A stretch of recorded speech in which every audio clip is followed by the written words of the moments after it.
سکھاتا آپس میں خیر رکھنا. ہندی ہے ہم وطن ہے ہندوستان. اسی ہندوستان میں نے بھی کئی ملکوں میں دورے کیے ہیں اور یہاں بہت بڑے بڑے مقرر اور بڑے دانشور افراد اور ہمارے اجمیر شریف کے گلیہ شریف کے رجوری شریف کے اور بیان فرمان میں گئے. تو ضرورت نہیں کہ بہت زیادہ بیان کیا جائے. بس اتنا کروں گا کہ ہندوستان ہے کہ جتنے ملکوں میں بھی گئے سب کا ایک اپنا نظام ہے, ایک اپنا قانون ہے, ایک طرح سے ایک کلچر ہے. لیکن ہندوستان وہ ہے جسے ہندوستان کہتے ہیں, جسے بھارت کہتے ہیں, جسے انڈیا کہتے ہیں, کہ یہ وہ ملک ہے کہ جہاں سینکڑوں مذاہب کے لوگ رہتے ہیں.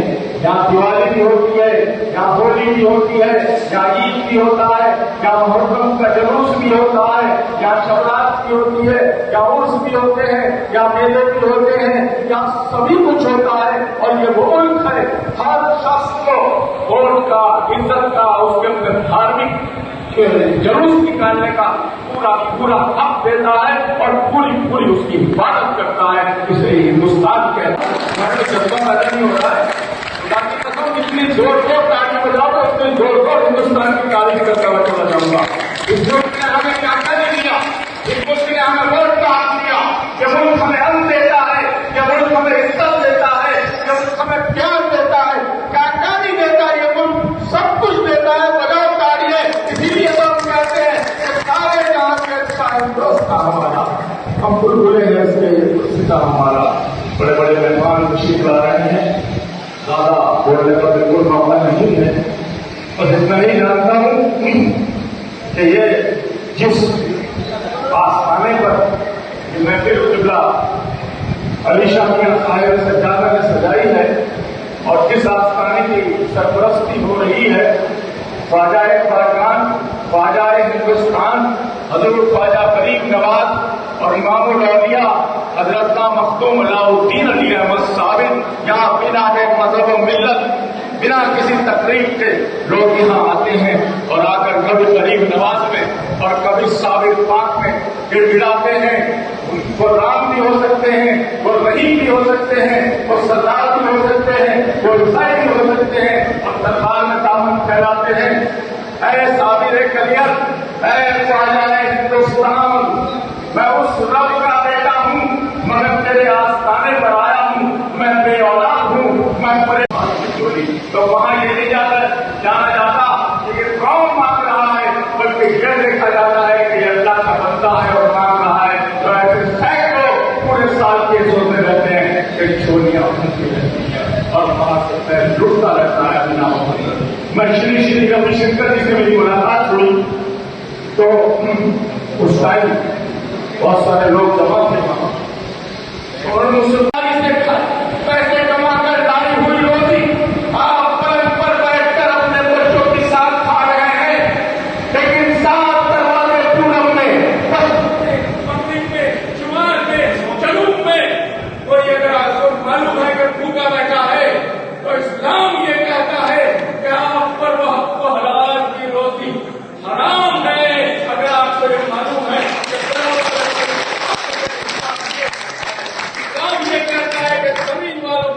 کرو, آسمان والا تم پر رحم کرے گا. اس میں بغیر مذہب و ملت صرف انسانیت. ان درباروں میں انسانیت کا پیغام ہمیشہ سے ملتا رہا ہے, ملتا رہے گا. ہمارا ملک ہندوستان, آج ہماری حکومت, ہماری صوبائی حکومت, ہماری ہندوستان کی حکومت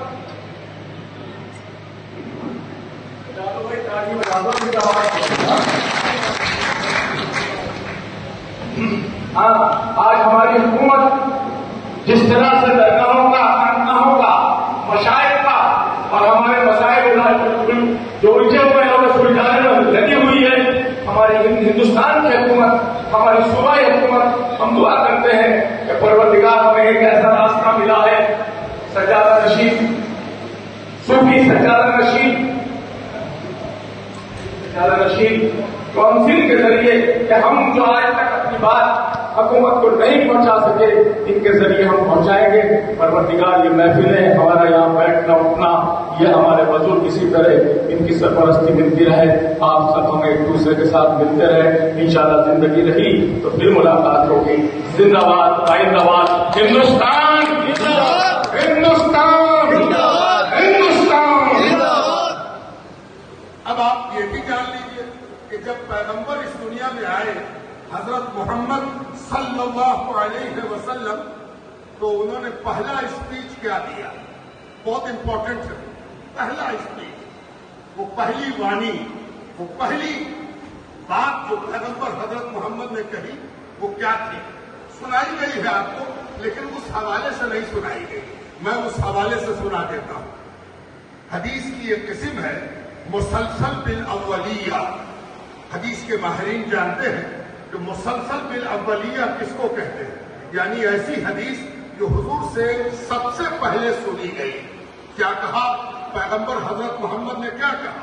فرمایا ارحموا علی من فی الارض، زمین والوں پر دیا کرو، دھرتی والوں پر دیا کرو۔ کیا پتہ چلا کہ جب بھی کوئی دھرم آتا ہے تو وہ انیائے کے ورودھ آتا ہے، آتنک کے ورودھ آتا ہے، پرتاڑنا کے ورودھ آتا ہے۔ دھرم ایسا نہیں ہو سکتا، دھرم تو لڑنے آتا ہے، شیطانی سے، بدماشی سے، آتنکی سے لڑنے کا نام ہے دھرم۔ دھرم سکھاتا ہے کہ کیسے ہم قربانی دیں، کیسے ہم دوسروں کے کام آئیں۔ دھرم سکھاتا ہے کہ دوسروں کے ساتھ کیا کیا جائے۔ اب ایک درشٹانت، ایک ادھارن بھی سن لیجیے۔ آپ تو سمجھتے ہوں گے کہ نماز پڑھنا، روزہ رکھنا، حج کرنا، زکوٰۃ نکالنا عبادت کسی کا نام؟ جی عبادت اس کا نام ہے، لیکن عبادت کا صحیح پرسپشن ہونا چاہیے، تب نماز قبول ہوگی، تب روزہ قبول ہوگا۔ ایک صوفی کی خانقاہ میں دوپہر کا وقت تھا، ابھی 5 بجنے والے ہیں، مان لیجیے کہ 2:30 بجے کا وقت تھا۔ 2:30 بجے ایک صوفی کی خانقاہ میں، ایک مسلمان صوفی کی خانقاہ میں ایک ہندو بڑھیا ڈنڈا ٹیکتی ہوئی چلی آئی، قریب آئی، صوفی صاحب سے ملی، کہنے لگی بابا ایک مطلب لے کے آئے۔ بابا نے کہا، صوفی نے کہا، حضرت کلیم نے کہا، بولو کیا مطلب ہے؟ اس بڑھیا نے کہا میں نے ایک منت مانی تھی کہ میرا کام ہو جائے گا تو میں کچھ اپنے ہاتھ سے پکا کے لاؤں گی اور آپ کو اپنے ہاتھ سے کھلاؤں گی۔ اب تو سناٹا چھا گیا۔ سناٹا اس لیے چھا گیا کہ اچھا صوفی، پارنگت صوفی اکثر ادھکتر ورت رکھتا ہے، روزہ رکھتا ہے، اور ورت رکھنے کے پیچھے صرف یہ کارن نہیں ہوتا کہ وہ بڑا دھارمک ہے۔ ورت رکھنے کے پیچھے سب سے بڑا کارن یہ ہوتا ہے کہ صوفی چاہتا ہے کہ بھوکوں سے دور نہ ہو، بھوکے سے دور نہ ہو جائے، وہ ہمیشہ بھوکا رہتا ہے تاکہ بھوکے کی بھوک کو سمجھتا رہے، اسی لیے وہ روزہ رکھتا ہے تاکہ بھوکے اس سے دور نہ ہو اور وہ بھوکے سے دور نہ ہو، اس لیے وہ روزہ رکھے ہوئے تھے۔ سارے مریدوں کو معلوم تھا کہ حضرت روزہ سے ہیں، ورت سے ہیں۔ اب تو سب کی پیشانی پر بل آیا کہ دیکھو تو بڑھیا کو بھری دوپہر میں آ گئی اور کہتی ہے کہ اپنے ہاتھ سے آپ کو کھلائیں۔ اس کو معلوم بھی نہیں ہے کہ صوفیوں کے ہاں کھانے کا سمے شام میں ہوتا ہے، دن میں نہیں ہوتا۔ اب تو بڑی مشکل آئی، کیا ہوگا؟ لیکن حضرت نے منہ کھول دیا، کہا لا مائی کھلا دے۔ وہ بڑھیا آگے بڑھی، پوٹلی کھولا، اس کے اندر سے پکا ہوا سامان نکالا اور حضرت کے منہ میں دے دیا۔ حضرت نے کھا لیا۔ بڑھیا نہارتی رہی کہ انہوں نے کھا لیا۔ دھن دھن کہتی ہوئی لوٹ گئی۔